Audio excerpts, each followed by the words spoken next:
What's up, everybody? Welcome to Show Me the Meaning, Wisecrack's movie podcast. Show me the meaning, Dad! My name is Jared, and I'm joined here by the Show Me the Meaning crew. We got Ryan. What's up, dudes? And back again with us is Raymond. What's up, Raymond? Hey, everybody. How's it going? It's going good. And today we're talking about Bill and Ted's Excellent Adventure, the 1989 film directed by Stephen Herrick, starring Alex Winter and Keanu Reeves. This was part of a Patreon poll. You can check us out at patreon.com. It definitely wasn't, you liar. There's a whole lot of dispute about this. It was your pick last time. Yes, and would it have been your pick this time, or it would not have been my pick last time? Yes, it would, because I'm picking it in preparation for the third film. Oh, yeah. Okay. This is a joint. I won. I half won this, okay? You got to give me this, Jared. I've never won a Patreon poll. You always win the Patreon polls. I don't know why. I do always win the Patreon polls. As an outside observer who can lay no claim to having picked this, I got to go with Jared on this one. He's got a business to look after. People want to hear Bill and Ted. We're getting ready for the third movie. It's a little coincidental, but I think Jared's winning this one. Jared, I'm going to give you $20 to just. I'm going to tell you my two picks next time, and then I want you to officially pick them. So okay. Let me tell you how the Patreon poll fleshed out. It was number one with 38 votes, Bill and Ted, which was one of the ones that I submitted, and number two, a close call with 35 votes. It was another one that I submitted. It's Dr. Strangelove. So we almost did Dr. Strangelove today instead of Bill and Ted. In third place, one of Ryan's picks, Army of Darkness. That would have been a fun one. That was great. In fourth place, one of Raymond's picks, The Hurt Locker, with 12 votes. Hell yeah. And in fifth place, another one of Ryan's, Sling Blade. I haven't seen that movie in a long time. Oh, and actually tied for last place is Roadhouse with 6 votes that Raymond submitted. Hold on, you said second to last place is Ryan's pick, then you said tied for last place. Yeah, I forgot. I didn't. That's a bit of unfair editorializing there. Yeah. I think Roadhouse definitely earned the spot at the end of the train there. All right. That's the only movie out of all these that I haven't seen is Roadhouse, which I know it's always on TV, so I don't know how I've missed it. Fun, man. Recommend. Yeah. All right. Anyway, let's get back to Bill and Ted. So tell me what it's like, what your relationship with this movie is like, and what was it like revisiting it for this podcast. Let's start with Raymond. Raymond, what do you think? This wasn't a revisit so much as just a visit. I had only seen this movie in bits and pieces as a kid because it was another one of those movies that was constantly on cable, like Roadhouse, where you saw vignettes and stuff like that. This is the first time I watched it cover to cover, and I'm kind of interested to hear y'all's thoughts on this because I thought it was terrible. I didn't like it. You don't have the nostalgia, man.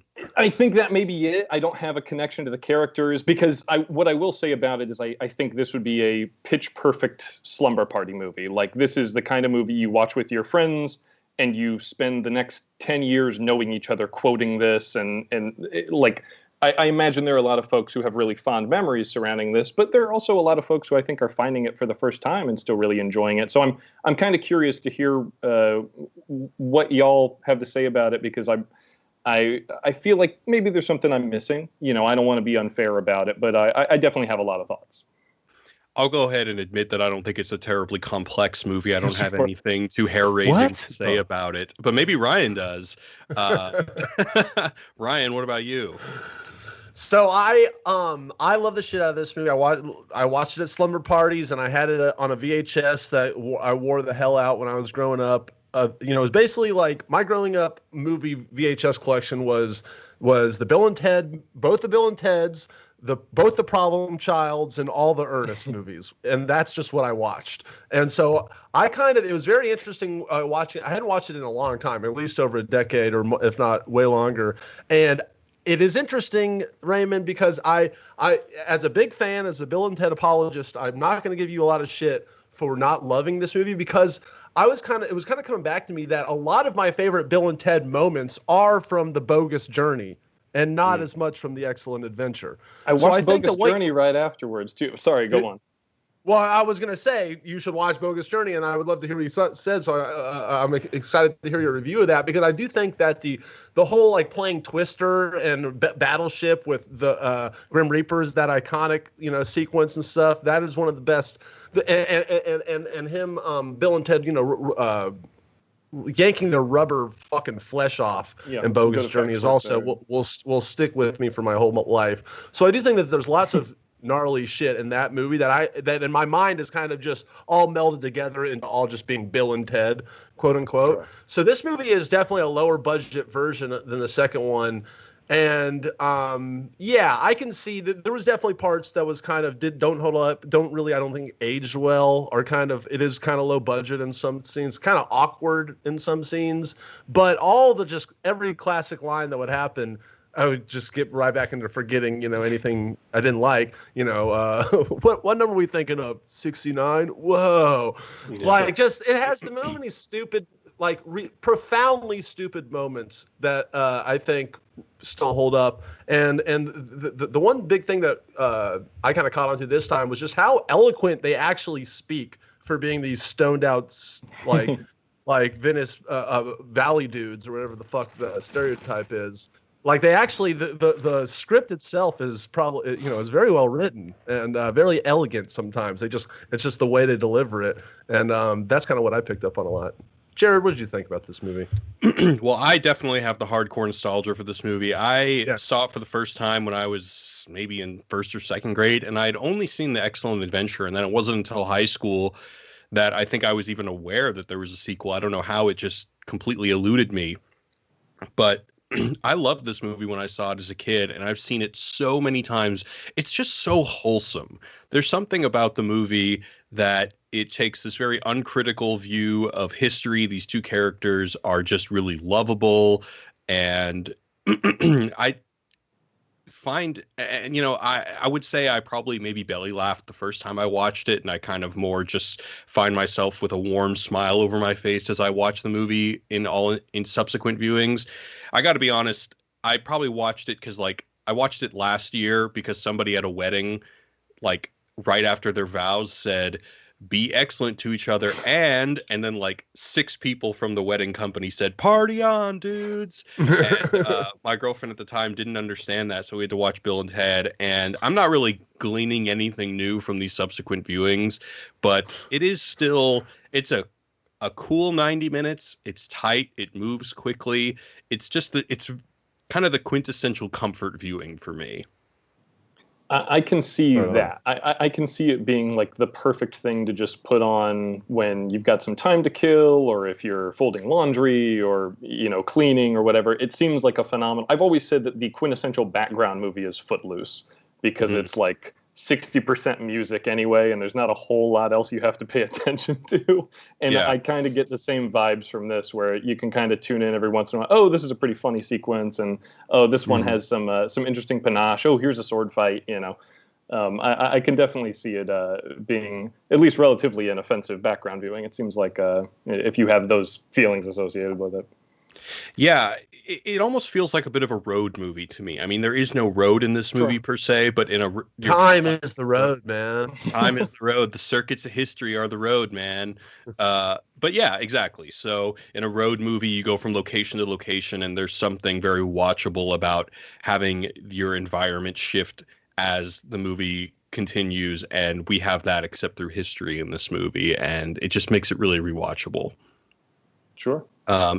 And it's just, I don't know, be excellent to each other and party on, dudes, is just one of the most wholesome, agreeable philosophies that you'll find in kind of 80s kids movies. It's definitely good vibes all around.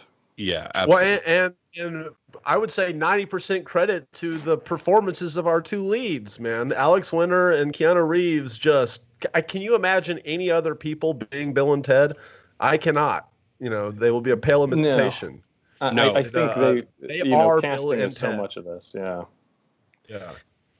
I'm almost tempted to say this is, and I don't want this to come off as insulting, but I almost think this is one of Keanu Reeves' best performances. He's just so good as Ted. Agree. I can't think of a better one, honestly. Give me another one. Give me a better one. I mean, Matrix, he just is like just stone faced. I guess a lot of his movies he's kind of expressionless. John Wick. I think he certainly gets dinged a lot for not being or not having an incredible range. But I do think he's a phenomenal action star. Maybe there's a. Go ahead. Oh, sorry, I didn't mean to cut you off. No, it's all good. I don't think he's painting with a very broad emotional palette in stuff like I don't know, The Matrix or John Wick, but I think like Johnny Utah in Point Break is a really, really good Keanu Reeves role, and I think he's really good in Speed. It puts that sort of the Keanu charm to the test, and I think he's a great star in that movie. He really holds that whole movie together. But I like Keanu Reeves a lot. Not once again, I understand the knocks against his performance in a lot of stuff, but I think he's really good at what he does. He may not be a great actor, but he's a great movie star, and he definitely brings that charm and that energy to this movie. There is a lot of range in that montage of him saying "whoa" in every movie. I'm gonna say you can feel every whoa is different, and yeah, he's a good actor. He was the Groot of his generation. Yeah, for real. I have a squeaky chair. I'm going to get this other squeaky chair here. Or less squeaky chair. Okay. All right. Well, while Ryan replaces his chair, we're going to go into a recap. All right, so aspiring rockers Bill S. Preston Esquire and Ted Theodore Logan are at risk of flunking history class if they don't absolutely nail their final report. Even worse, if they fail, Ted will be sent to military school in Alaska, dooming Bill and Ted's plans for their band, Wild Stallions. The night before their report is due, Bill and Ted are visited by a man in a time-traveling phone booth named Rufus, who hails from an advanced future utopia founded on the music of Wild Stallions that reveres Bill and Ted as the two great ones. In order to preserve their perfect civilization, Rufus will have to help them with their history report, ensuring that Wild Stallions doesn't break up. So, using the phone booth, Bill and Ted travel through time collecting historical figures for their report. Among them are Napoleon, Genghis Khan, Joan of Arc, Sigmund Freud, Ludwig van Beethoven, Billy the Kid, Socrates, and two excellent babes from medieval England. After all the historical figures have been collected, Bill and Ted bring them to the mall to allow them to form an opinion of San Dimas. But while Bill and Ted are collecting Napoleon at the Waterloo Water Park, the historical figures run amok in the mall and land in jail, where Bill and Ted have to use their time-traveling savvy to break them out. With only minutes remaining before their report is due, Bill and Ted arrive with the historical figures and give San Dimas High the most history report the school has ever seen, and with Wild Stallions saved, Rufus delivers the medieval English babes to Bill and Ted, and they all jam together. End of movie. Alright guys, before we continue, I want to give a shout out to this week's sponsor, Storyblocks. Storyblocks is an unlimited library of high-quality, royalty-free video, audio, and images that can be accessed through a subscription. If you're a creator, you know how difficult it can be searching the web for a specific image or clip that might end up costing thousands of dollars. With Storyblocks, you have millions of assets right at your fingertips at a cost-effective price. With a subscription, you get an unlimited number of downloads, and everything you download is yours to keep, even when your subscription runs out. Storyblocks is great because there are different plans depending on your specific needs as a creator. Say you manage different podcasts or streams, you can get royalty-free audio through a standalone subscription. With Unlimited, you can get access to everything Storyblocks has to offer, including templates for Adobe projects and more. They are constantly adding to the library, and there is no additional fee to use what is new. Learn more by going to storyblocks.com/wisecrack today. And now, back to the show. So, I'm curious, was there anything that you particularly didn't like, Raymond, or was it just kind of overall meh experience? No, I would say there are pretty specific things that, I don't know, stuck in my craw about it. Where to start? I think it was George Clooney who said that he can make a bad movie out of a good script, but he can't make a good movie out of a bad script. And while I don't really think of George Clooney as a director first, I think that holds true for a lot of folks. That I just don't think it's a very good script. I know that these characters started as improv characters that Chris Matheson and Ed Solomon would do, and they talked about at the remote Comic-Con this year during their panel for Bill and Ted Face the Music, how this originally started as like an 8 to 10 minute sketch that was just going to be in a Kentucky Fried Movie type feature.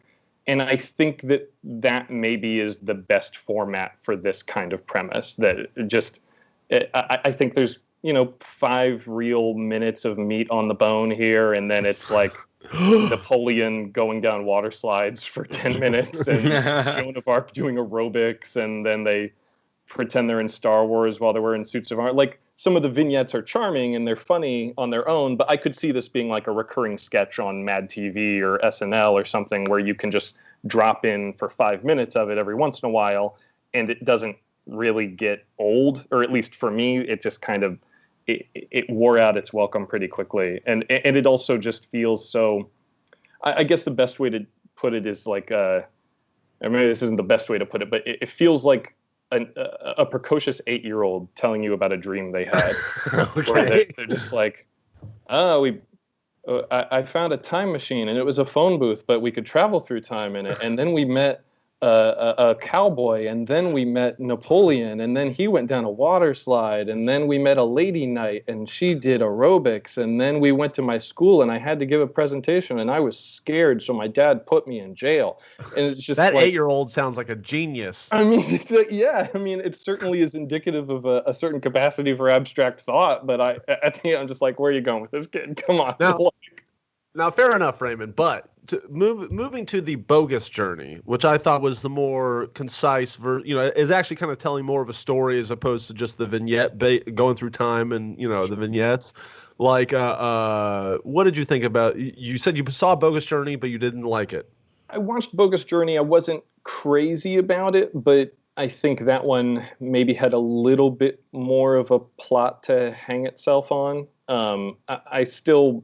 It still suffers from the same, I don't know, for me at least, it suffers from the same just kind of, every 5 minutes they do an air guitar break, and by the 15th one of those, I'm just like pulling my hair out. And there's still the same semblance of like when they're running around in hell, they open this door and here's this vignette, and then they open that door and here's this vignette. So yeah, there is the hell section. A similar type of energy, but I think both of them are fun. They both have moments of inspiration, certainly, and I think they're both really well accomplished. Certainly behind the camera, I think they're both well made. They're both well lensed, and there's some really good art direction and production design throughout both of them.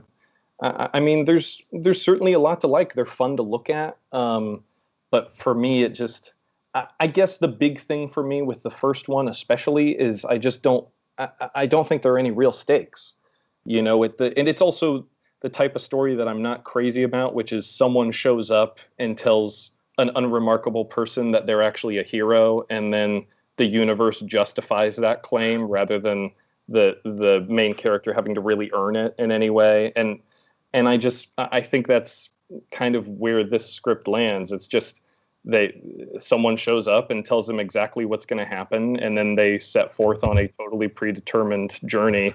And I'm never concerned that they're going to die. The stakes never feel real or immediate to me, because this opens the door to the conversation about time travel that I'm sure we'll at least want to explore a little bit. But there's the whole grandfather paradox that, if someone comes back from the future to tell them that they have to do this thing in order to get to the future that person came from, then they're guaranteed to accomplish those things to make it into that future.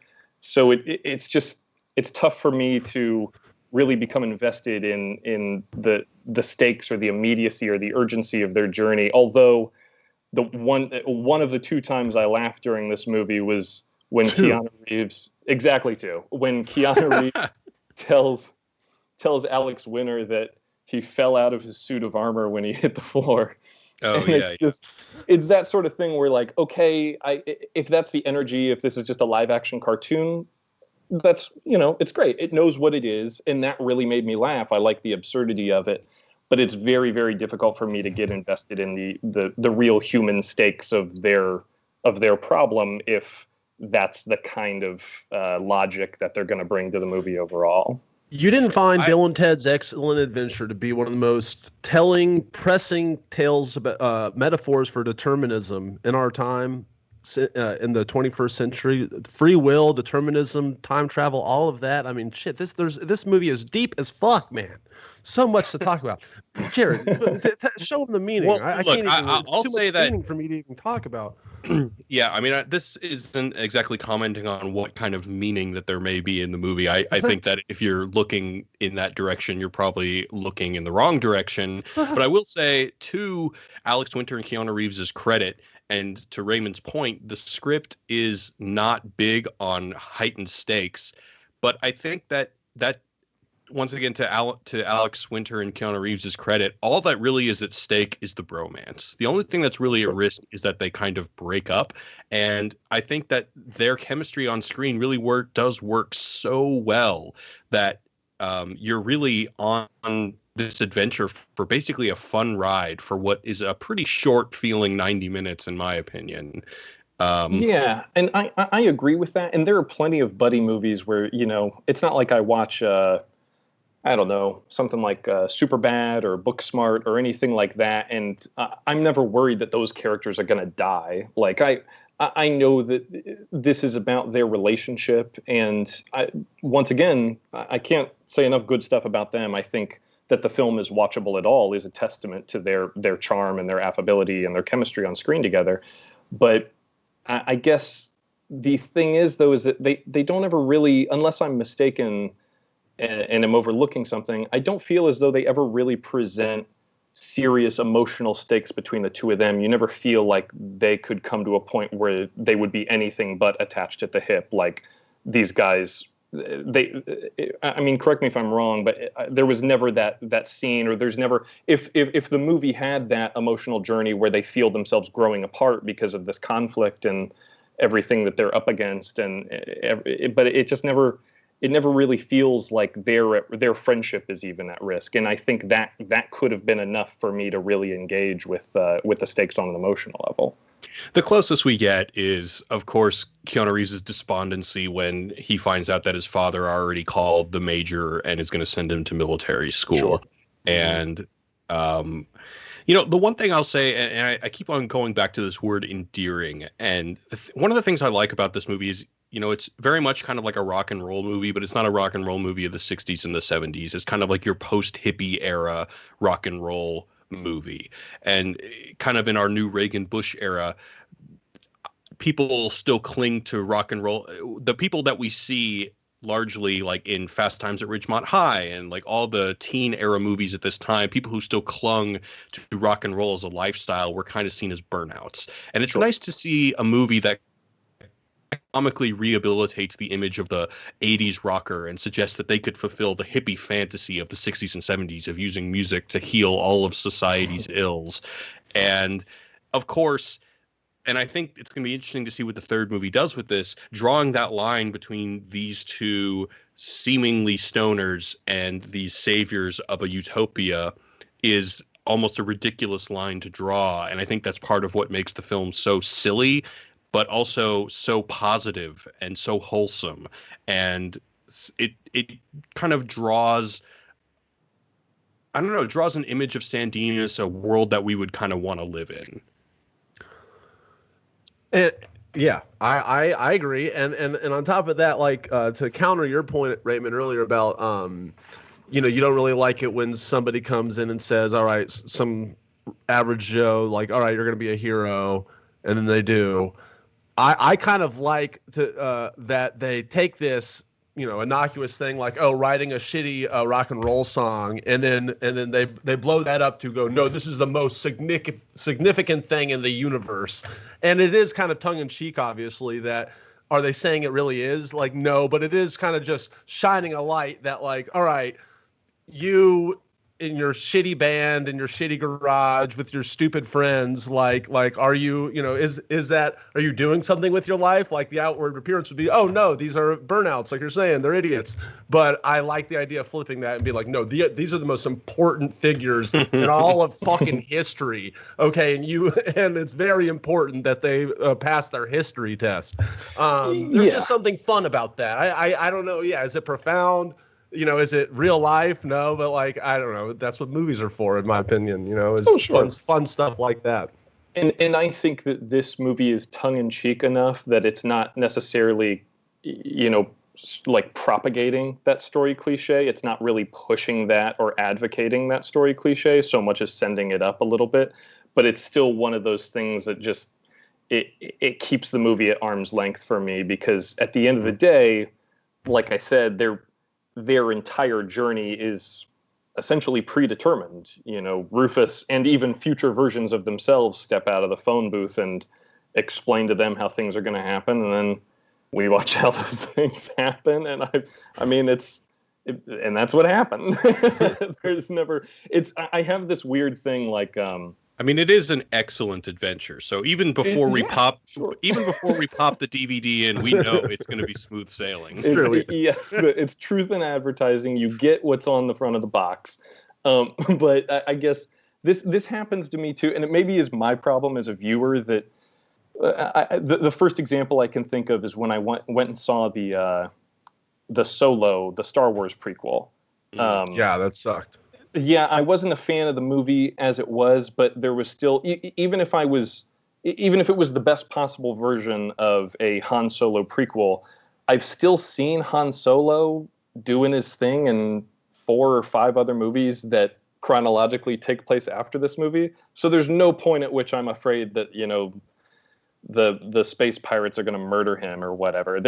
So maybe it's just me and my own issues with suspension of disbelief that I can't really gear into a moment unless I believe that there is some real urgent kind of stakes at play. And I know that that's not really this movie's game, so it's probably unfair to knock it for that, but it still just kind of keeps me from engaging.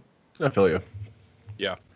All right, guys, before we move on, I want to shout out to our sponsors over at Skillshare. So it's been 6 months and we're still all stuck inside. One thing you can do to keep your mind limber and keep yourself from going insane is to learn some new skills. So that's where Skillshare comes in. If you're looking to explore new skills or get inspired or deepen your existing passions, Skillshare is an online learning community where you can explore and discover thousands of classes on a wide variety of topics like graphic design, productivity, creative writing, film and video, freelancing, and more. And I want to emphasize the community aspect because during quarantine, finding a group of people online who share the same interests of you can be really rewarding, because meeting people in real life is really hard right now. If you're looking for a class to take, in the past I've recommended iPhone filmmaking, creating cinematic video on your phone, creative nonfiction, Write Truth with Style with Susan Orlean, and Everyday Minimalism, Find Common Creativity with Simple Living by Aaron Boyle. But today I want to plug a new class, Filmmaking from Home, How to Turn Found Footage into a Compelling Video, taught by Penny Lane. Penny is a nonfiction filmmaker. Her most recent doc was Hail Satan, which I know I've seen on a couple of streaming services. She'll teach you how to take found footage and edit it into something compelling. When you compare Skillshare to other expensive in-person workshops or night classes, including online ones, Skillshare is really affordable.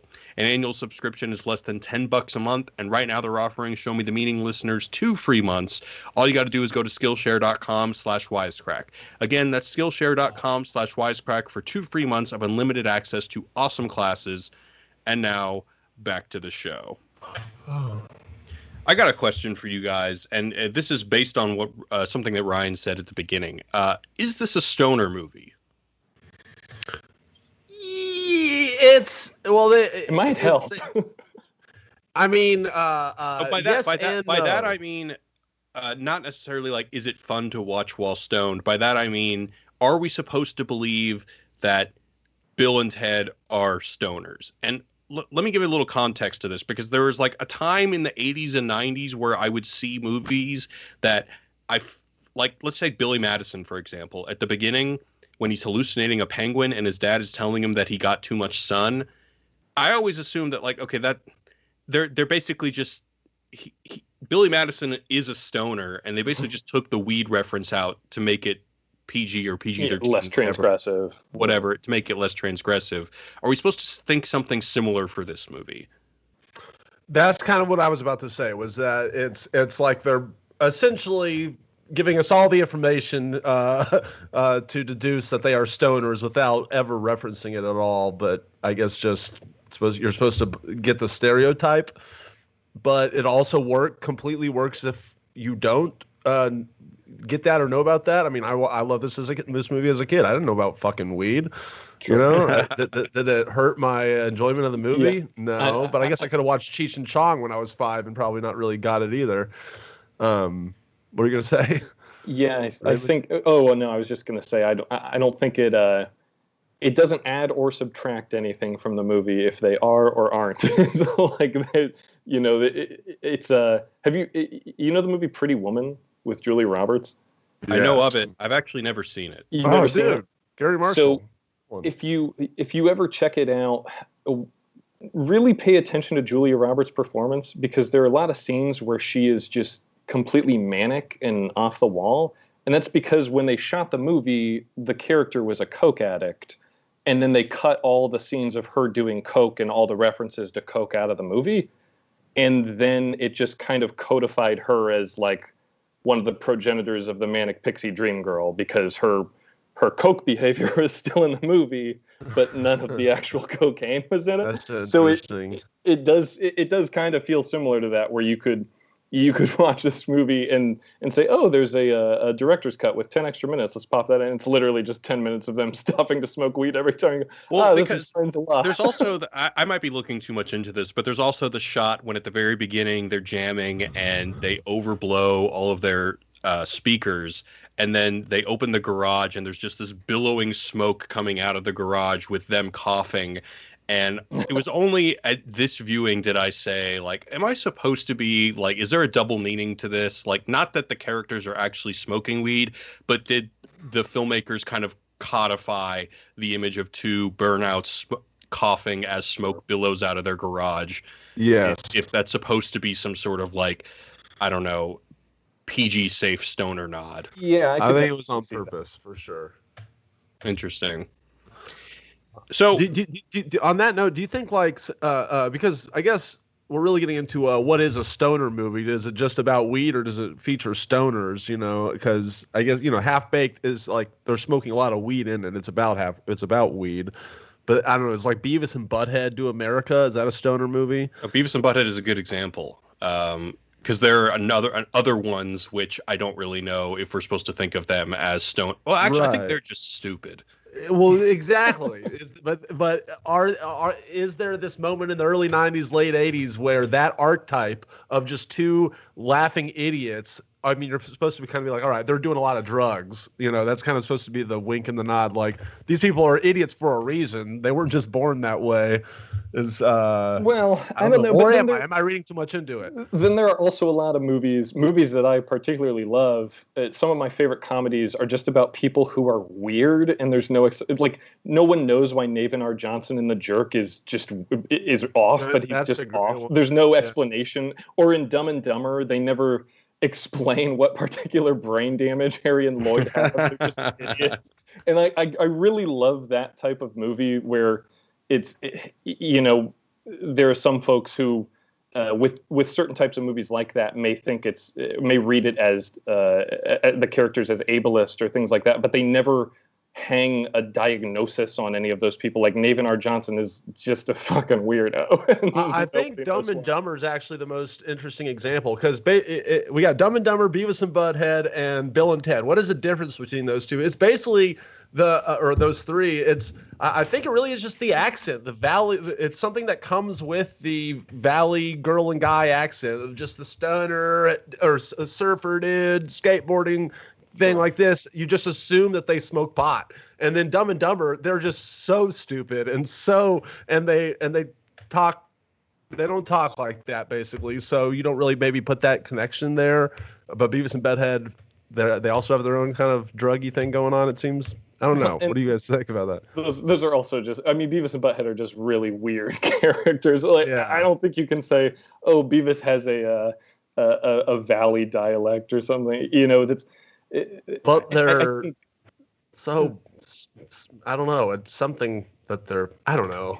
I don't know what I'm saying.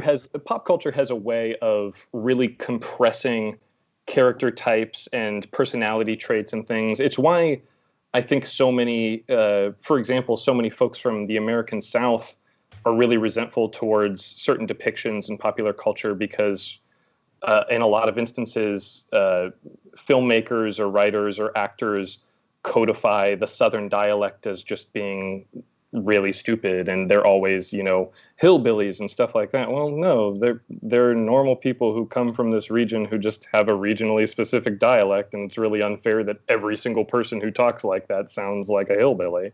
The Valley Girl thing is similar, where instantly, as soon as these characters open their mouths and they have this speech pattern, this rhythm, or this dialect, it's coded as something, or usually, or typically rather, it's ditzy or airy or airheaded, or however you want to define it. Yeah, the Southern thing's actually really interesting, because I mean, I'm from Tennessee, and so I definitely, you'll see Southern really over the top hit characters, redneck characters, and you're just kind of like, look, nobody acts like that. But then you'll see, but then I think that the South pretty much has accepted, like Talladega Nights is a great example of, they are totally making fun of Southerners and stuff, but it's done in such a funny and a cartoonish way and smart way too, that it works, I guess, and people are like down with the joke. They don't care that they're getting made fun of in that way, because I guess maybe it's the writing or performances, kind of, I don't know. But it's funny how you can see kind of basically the similar archetypes, but then one works for you and the other sucks. Sure. Well, I think that you can see that in Bill and Ted too, because their burnoutdom, or I don't even know what you would call the subculture that they belong to, I guess just rocker culture, is so exacerbated that I don't think anybody goes into the movie feeling like their subculture has been attacked. But to go back, it's a very cheap joke that could be easily not, like, it could, with two other actors, you could go, all right, this is so lame, but it's just somehow the way they do it, their performances are like, this is awesome. I believe these people that are like this, Yeah. One of the questions about this film that I've been pondering is, like, why has this film lasted so long in our cultural subconscious? And not just because the third movie is coming out, but I remember walking through Austin, Texas during college and seeing graffiti of Bill and Ted, and it just says, be excellent to each other. And, to Raymond's point about, and I've been thinking about this as we've been talking, to Raymond's point about there not being a lot of stakes, even between their friendship, other than the fact that they've been separated, but their bond is never really put to trial. I think that maybe that's even one of the reasons why the film has lasted. And I use the word wholesome to describe this movie, but there's something so rigid and uncompromising and pure about their friendship. And that, in a sense, like, that lack of conflict between them almost gives it they're kind of like this paradigm of, no matter how stupid they may sound, they have hearts of gold, they stick up for each other, and I feel like I kind of lost my train of thought here. No, I get what you're saying. I think it's definitely something that, like we were saying before, that this is one of those movies that you want to watch with your friends because you're going to quote the lines together. And this is, I'm sure growing up as film fans, we all had that experience of being the only kid who had seen X, Y, or Z movie and wanting so badly to share it with someone so that we could have someone to talk about with it. And Friendship Goals, the movie. Yeah, exactly. I want to be like Bill and Ted. Yeah, everyone wants a Bill or a Ted in their life. Everyone, I think, either cherishes the relationships in their lives that they have that are like this, where they can always rely on somebody, or maybe they envy the friendship they see on the screen. So in that way, I can see how it's maybe aspirational. And certainly the message that they share, be excellent to each other, I have no objections to that. You know what? Another little detail that I think actually contributed to its long-lastingness is the title. The title of this movie has become like a cliche in and of itself. It's like something's excellent adventure, bogus journey, whatever. Like, just that is such a unique title for a movie. That I think that stuck. And also to piggyback on what we were saying a second ago, people in the chat are reminding me about slackers. That's another, I think really that's the archetype people are talking about. It's, slackers is not necessarily a drug thing. You can just be like unmotivated and you're a slacker. There's that Richard Linklater film of just a whole bunch of different kinds of people that are all just slacking around all day. And that was at the same time that this movie came out. So, And I guess no one really talks about slackers now, but I guess the archetype lives on in other ways. You got your Seth Rogens and whatever. Sure. Yeah, we don't have slackers anymore. We only have hustlers, it seems. Anything else you guys want to bring up about this movie before we go into the mailbag? What do you guys think about what we've seen so far on Face the Music, the third one? Do you think it's going to be good? How do you think the story's going to go? I have a feeling there's going to be a lot of callbacks to the first and second movie. I mean, you see that even with Death, he's playing games by himself. I imagine that it's going to have both time travel and going to, the afterlife or to hell or something like that. I think they're going to be reliving a lot of the Excellent Adventure and the Bogus Journey. As much as I wish that there was some sort of third thing they do, like part 1, time travel, part 2, the afterlife, and, all things divine. And then the third one, they do something else, maybe hyper reality or something. But I don't think that's what it's going to be. I think it's Jupiter and Beyond. Well, it's their kids is really the third development. Fatherhood is the final frontier. That they have 2 kids. That's honestly my one thing that I'm kind of really cringing. I hope that they don't fuck that part up, because like we were saying before, you can't replace Bill and Ted, and to have basically their daughters essentially acting like Bill and Ted. I hope that it just isn't them trying to do Bill and Ted impressions the whole time. I hope that they're actually fleshed out characters of their own right, and it's just not people going, "Oh, that's funny. They're acting like Bill and Ted," huh? That kind of thing. The other thing I'll say is that I feel like Alex Winter's voice sounds relatively the same, but man, Keanu Reeves' voice has dropped 6 octaves since. And they look old as 1988. Fuck. Yeah, their faces. I think it's because Keanu Reeves has been chain smoking cigarettes for 30 years and shooting bad guys in the head for the last 10. Yeah, he's seen some shit at this point. Yeah. Well, I have one more thing to say, and this is not about the movie exactly, but a little bit of background on the movie, if you'll permit me, Jared. Yeah, sure. Please.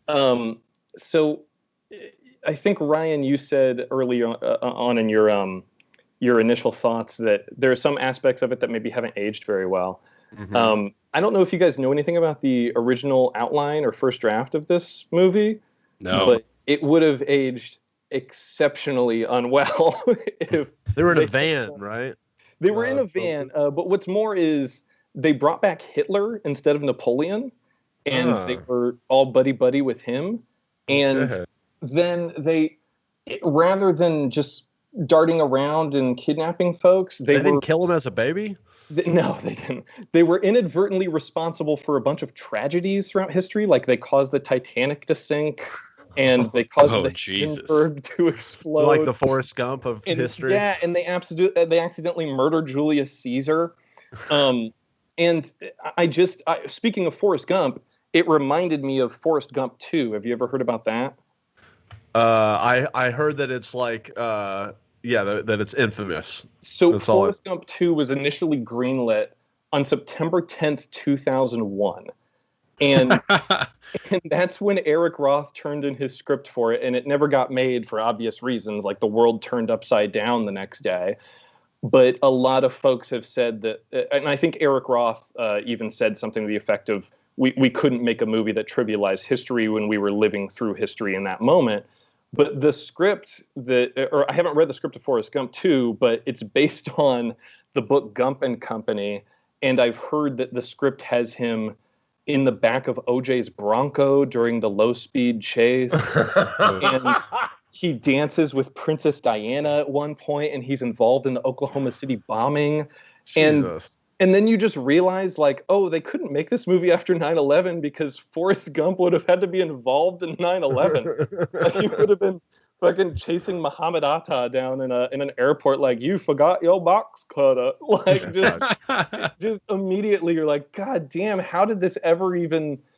And that's the thing at the center of and now I'm just talking about Forrest Gump, but it feels that way a little bit considering the provenance of this movie, where it's kind of I mean, this movie as it is relatively harmless fun, but I don't know. Napoleon also wasn't a great guy to hang out with.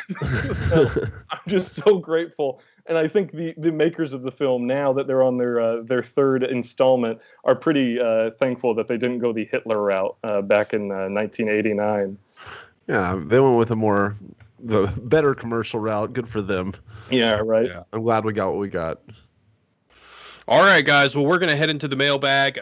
You can hit us up. Send us a voicemail. The number is 213-534-8807. We're going to hear one from Jacob. Good evening, Wisecrack crew. Jacob calling again in regards to your Total Recall podcast. I really enjoyed the film. It's one of my favorite Paul Verhoeven movies. And in that matter, I did a Paul Verhoeven marathon of watching all of his movies, from Starship Troopers, Total Recall, Showgirls, and some of his Dutch films. So, he's a really good director, and I think you guys were scratching on the surface of something he likes to talk about. America is our struggle of the class system, in a way, where in his film RoboCop we see it's the corporate world, and Total Recall it's mostly the corporate world controlling the downtrodden, and the downtrodden trying to become powerful. In Starship Troopers we see the weak and downtrodden become powerful, but then they create a whole hierarchy and other class system on top of each other. So it's the people in power who are trying to protect themselves by sending in the grunts to fight aliens. So I just want to know what you guys think about, like, Paul Verhoeven, how he has to say about the American class system, and just in general the class system. I know that's going to be a large debate, especially in the current political climate. So, hey, you guys be safe, and yeah, you guys have a nice day. Thanks. What'd you think, Jared? Well, I'm trying to remember. I mean, it's hard to make move. I mean, we've been talking about how Paul Verhoeven's very critical of things that are uniquely American. One of mostly sex and violence, and our obsession with that. And I would say that, yeah, I mean, his critique of corporatism definitely comes through in RoboCop. Same thing we talked about a little bit. I know Austin was talking about in Total Recall with how when Mars is colonized, it's basically everything is monopolized, even people's air. So that's definitely present. Showgirls, well, I mean, definitely the commerce that is focused on in Showgirls is the fact that she has to sell her body just in order to make ends meet. So I guess you could say there's an implicit class critique there. But yeah, I mean, I think that you make movies that take place in America and that are critical of America, inequality is going to shine through. Yeah, and absolutely. Oh yeah. Oh, go ahead, Ryan. I was just going to add, kind of like I said in the podcast when they happened, that I feel like he does just kind of I wouldn't even call it a critique sometimes. I mean, he just is showing you kind of an exaggerated Paul Verhoeven-ish version of life, but it's exaggerated a little bit. And sometimes I don't think that he's necessarily saying one thing or another about it. It's just like he's showing you the reality, and that's just kind of how he makes his movies. Well, he's hyperbolizing the reality. Right. Yeah. For effect. Yeah, I think it was well established on the Total Recall episode that I'm a huge Paul Verhoeven fan. I have tons of thoughts on this stuff that we actually discussed a couple weeks ago, and thanks for your call. Obviously, you're engaging with the movies critically, and that's, I think, a big part of the show is just encouraging folks to check out these movies and apply a critical eye to them and engage with what the filmmaker is really trying to say beneath all the noise and the blockbuster frou-frou. So I love Paul Verhoeven. Class and imperialism and inequality are always at the forefront of his mind, considering his background. And you see that as a direct line through pretty much all of his work, including the work that he did in the Netherlands, So if you are still sleeping on the Paul Verhoeven episodes or haven't given his filmography a shot, absolutely take a look into it and look out for that stuff. Yeah, as someone who was not very familiar with his work, or at least intimately familiar with it, it was an amazing revisit. All right. Let's go into some emails because we actually skipped the emails last week. So we've got a couple about Paul Verhoeven. We've got some about 2001. I'm going to start one. I'm going to shame Ryan. This one's for Ryan. This one's from Ernesto. God damn it. It's not. It's actually, as a movie guy, I feel you should invest in a simple projector and a screen. Watching 2001 and other films of that scope on anything but 100 inches is a crime against film. Shame. From Ernesto. Hey, I agree. Feel free to send Ryan that projector and screen, Ernesto. Just go ahead, put that. Look, in. Ernesto. We live in LA. No one has a apartment that is worth a shit. You know. If you'll remember, I am so for watching it on the maximum biggest screen you can possibly do with the most amount of people possible. But for a movie like 2001, which I've seen a million times, literally, okay, if I seeing it one time, just trying it out on a different medium, like a little tiny iPad or whatever, it was an experiment for Kubrick to see if it still held up. It wasn't like that's the ideal scenario. I never recommend that. It was just like I've seen it so many times. This will be interesting.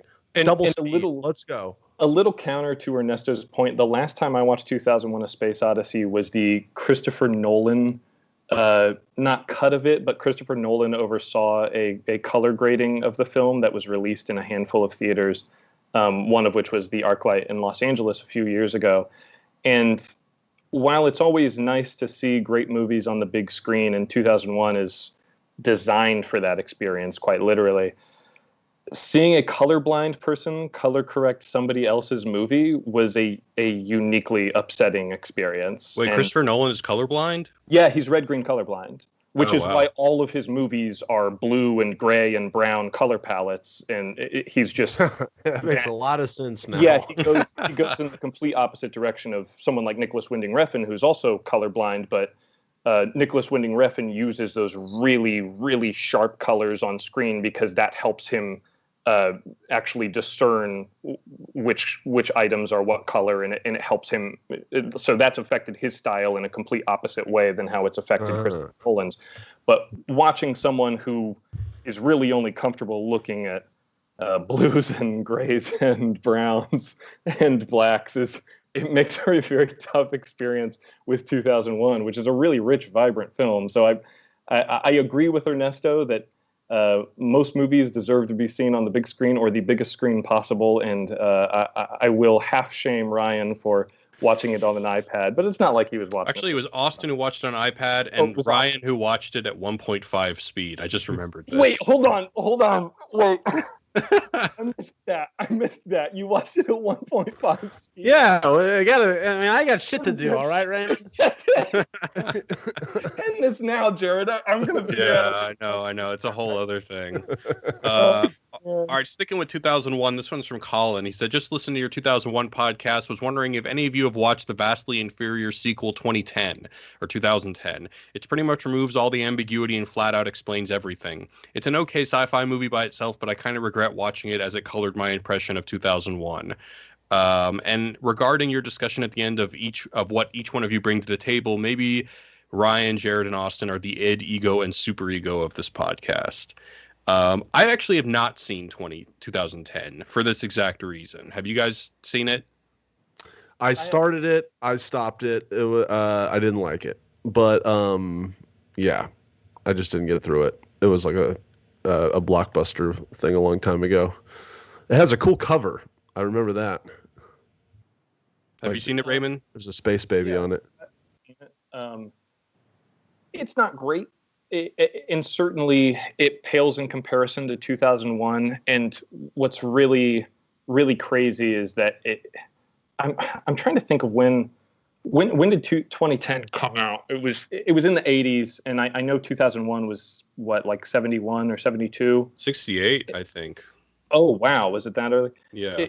2010 was 1984. Oh, okay. So there's over 10 years in between 2001 and 2010, and it looks like the special effects have gone backwards by about 30 years. It's not bad as a standalone science fiction film, but as a sequel to 2001, I mean, the legacy of the first film does not do it any favors. We'll just say that.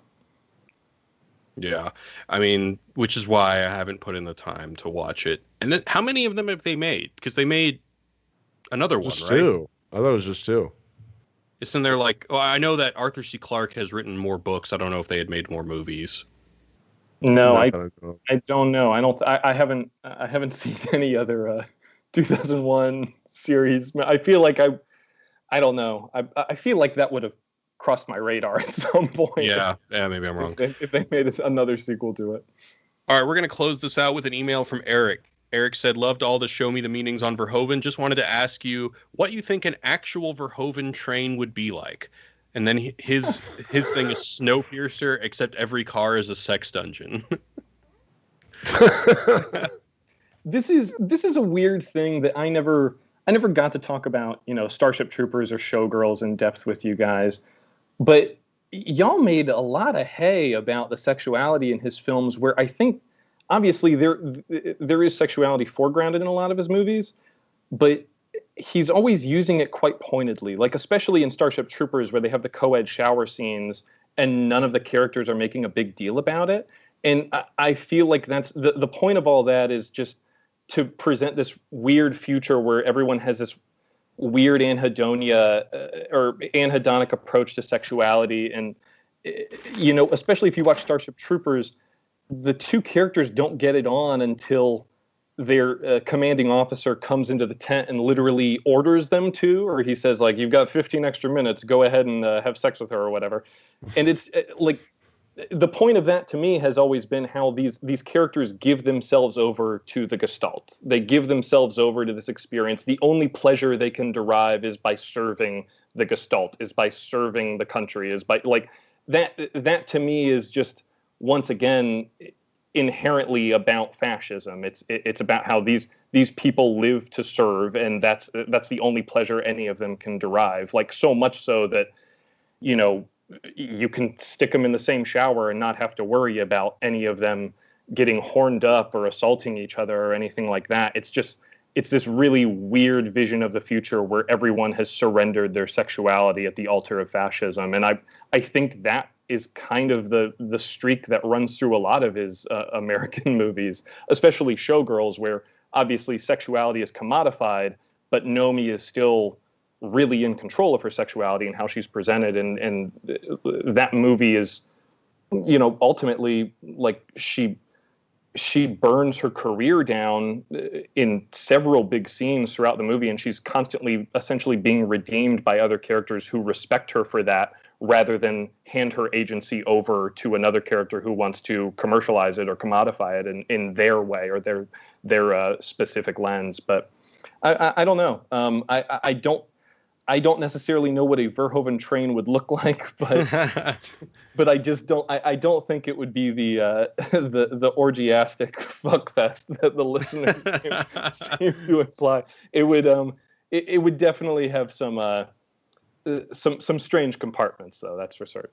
The one thing I'll say about Starship Troopers is that although I don't think that the characters are so horned up, I think that as part of Verhoeven's stated intention of the movie in seducing the audience, I think one of the primary ways he does that is just by casting members of 90210 or whatever, sexed up shows those actors were part of at the time.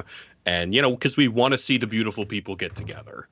Yeah, but I also always saw that as a continued comment on American culture, because even though Starship Troopers, one of the listeners pointed this out a couple weeks ago, that Starship Troopers takes place in Buenos Aires, but it's all coded America.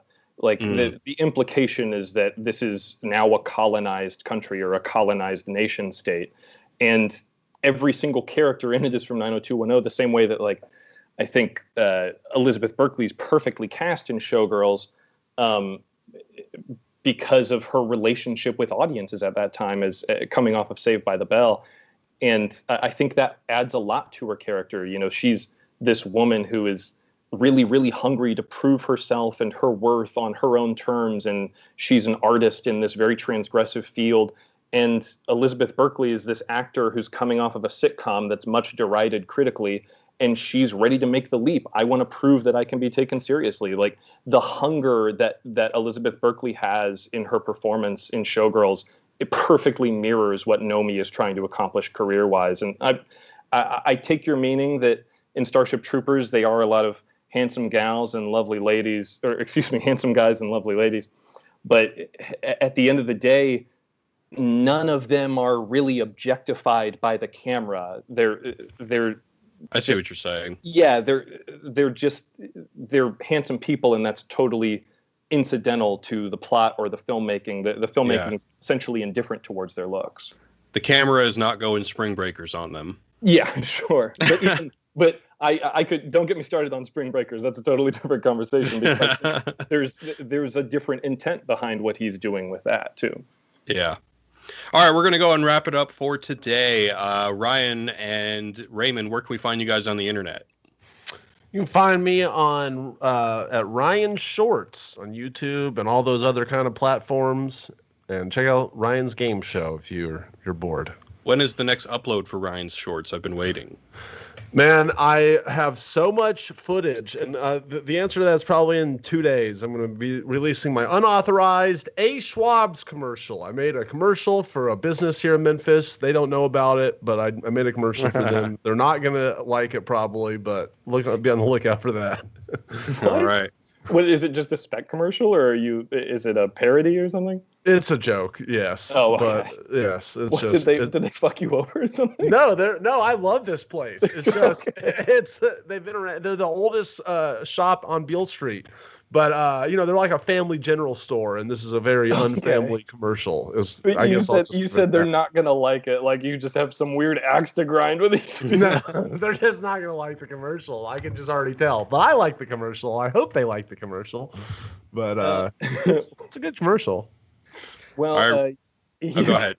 No, it's all good. You can find me on Twitter and Letterboxd. I'm at Crematoria, CREAMATORIA. I don't know if you like reading about climate change news. Give me a follow there, I guess. But other than that, that's pretty much all I got. Cool. All right, we will see you guys in 2 weeks. And Ryan, bring us out. Goodbye from Hollywood, California. Be excellent to each other!